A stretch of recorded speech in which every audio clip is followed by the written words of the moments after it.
Hi friends, welcome to భవిష్య vlogs. ఈరోజు మన రెసిపీ వచ్చేసి ఆంధ్ర స్టైల్ ఓలిగ రెసిపీ అండి.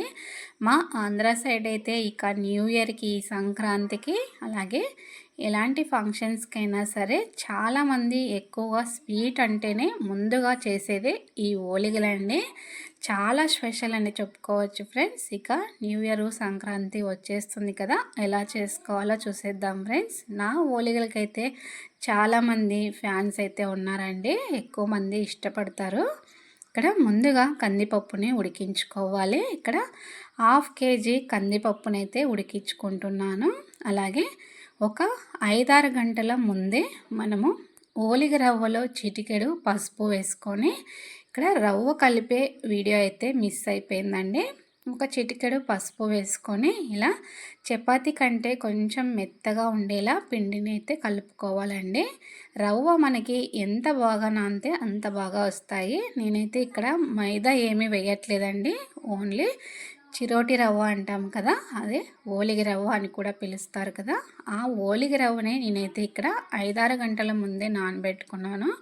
కలుపుకున్న తర్వాత మనము దానిపైన ఆయిల్ వేసుకొని బాగా నాననివ్వాలి.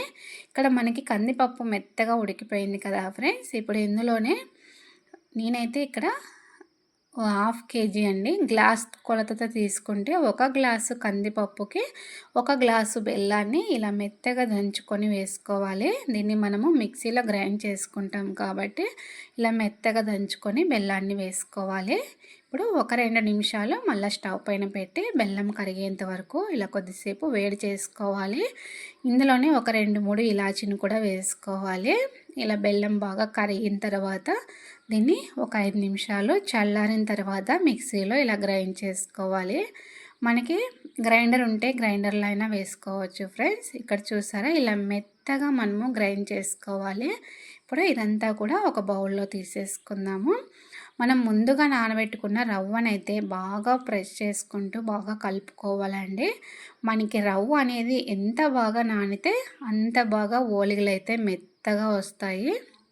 ఇక్కడ చూసారా, ఇప్పుడు కొద్దిగా రవ్వను తీసుకొని ఇలా కొంచెం చిన్న సైజు పూరీలా ఒత్తుకోవాలి. ఇప్పుడు ఇందులోనే మనం ముందుగా ప్రిపేర్ చేసుకున్న పూర్ణాన్ని అయితే కొంచెం పెట్టుకుందాము. ఇక్కడ చూసారా, నేనైతే ఇలా బాల్ సైజులో తీసుకొని ఇప్పుడు ఇందులో పెట్టుకొని దీనంతా కూడా బాగా కవర్ చేసేసుకోవాలి. చాలామందికి ఇవి చేయడం చాలా కష్టంగా అనిపిస్తుందండి, ఒక్కొక్కరికి విరిగిపోతూ ఉంటాయి. మనకు రవ్వ అనేది బాగా కలుపుకుంటే అస్సలు విరిగిపోకోకుండా మెత్తగా చాలా బాగా వస్తాయి ఫ్రెండ్స్. ఇప్పుడు దీనిపైన ఆయిల్ వేసుకోవాలి. మనం ఆయిల్ వేసుకోలేదంటే ఓలిగ అనేది మనకి కవర్కి అతుక్కుపోతుంది. ఇప్పుడు ఇక్కడ ఒక కవర్ని తీసుకున్నాను, పైన కూడాను మనకి శారీస్కి ఎలా వస్తూ ఉంటాయి కదా, అలాంటి కవర్ ఒకటి పైన పెట్టేసి ఇలా నేనైతే చూసారా ఇక్కడ చాలా పల్చగా తట్టేసుకున్నానండి. మనకు కావాల్సిన సైజులో ఇలా ఓలిగలను అయితే ప్రిపేర్ చేసుకోవచ్చు. ఇక్కడ కొద్దిగా ప్యాన్కి అయితే ఆయిల్ అప్లై చేసుకొని ఇప్పుడు మనం ముందుగా ప్రిపేర్ చేసుకున్న ఓలిగ అయితే ఇప్పుడు పెనం పైన వేసేసుకుందామండి.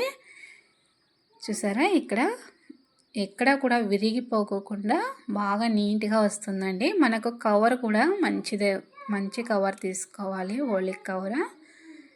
చూసారా ఎంత నీట్గా వచ్చేసిందో. ఒక్కొక్కరికి విరిగిపోతూ ఉంటాయి ఫ్రెండ్స్. ఇప్పుడు దీనిపైన నెయ్యిని కనుక వేసుకొని కాల్చుకుంటే టేస్ట్ అయితే చాలా బాగుంటాయండి. ఇక్కడ చూసారా, ఈ నెయ్యి అనేది నేను ఇంట్లోనే ప్రిపేర్ చేశానండి. ఇది ఆవు నెయ్యి, ఆవు పాలతో ప్రిపేర్ చేశాను. ఆల్రెడీ మన ఛానల్లో ఈ నెయ్యి రెసిపీ కూడా ఉందండి, కావాలంటే చూడండి ఫ్రెండ్స్. ఇప్పుడు ఈ ఓలిగని 2 వైపులా కూడా మనకి బాగా రంగు వచ్చేంత వరకు కాల్చుకోవాలి. మనము బెల్లం అనేది ఆర్గానిక్ బెల్లం తీసుకున్నామనుకో ఓలిగలు అనేది మనకి మంచి కలర్లో వస్తాయండి. ఇప్పుడు మంటను లో ఫ్లేమ్లోనే పెట్టుకోవాలి. మనం ఈ ఓలిగలు చేసేటప్పుడు హైలో కనుక పెట్టుకున్నామనుకో తొందరగా మాడిపోతాయి. చూసారు కదా ఫ్రెండ్స్, మన ఓలిగ రెసిపీ ఎలా అనిపించిందో ప్లీజ్ కామెంట్ చేయండి. అలాగే వీడియో కనుక నచ్చితే మీ ఫ్రెండ్స్కి, రిలేటివ్స్కి షేర్ చేయండి. తప్పకుండా మీరు కూడా ట్రై చేసుకొని తినేసేయండి ఫ్రెండ్స్. ఇంకెందుకు ఆలస్యం, వేడివేడిగా ఓలిగ అయితే రెడీ అయిపోయింది, తినేద్దాం.